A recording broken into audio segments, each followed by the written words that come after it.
Hi everyone, welcome back to the channel. Today we are going to walk you through a smart way to manage your money using cash apps to a steps deposit method. This technique gives you more control over your funds by first moving money into cash app, then choosing how and when to use it.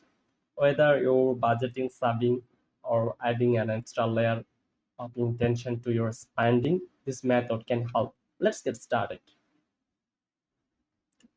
On step number one, link your bank. First, launch the Cash app on your smartphone.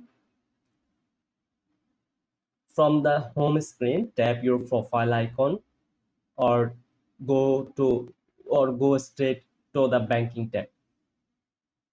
Then select linked banks and tap add bank if you haven't already.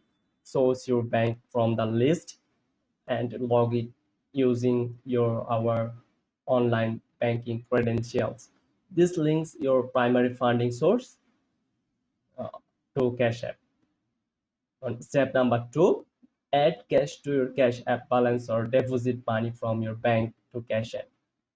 Once your bank is linked, return to the banking tab. Now tap on the add cash and enter the amount you want to transfer. Tap add, then confirm the transaction using your PIN or Face ID. The funds will move from your bank account into your Cash App balance. This is the first step of the two-step deposit process, getting your funds into the app. Okay, step number three, use funds or set another transfer. Now that your money is in Cash App, you have several options. Send it to another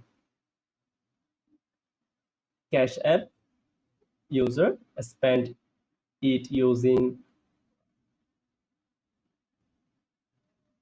your cash card, transfer it again to another linked account like a savings or family members cash app. This second section action gives you full control. You decide what happens next rather than your money going straight to a recipient or merchant. That is for today. If you find this helpful, subscribe to our channel. Thanks for watching, and we will see you in the next steps.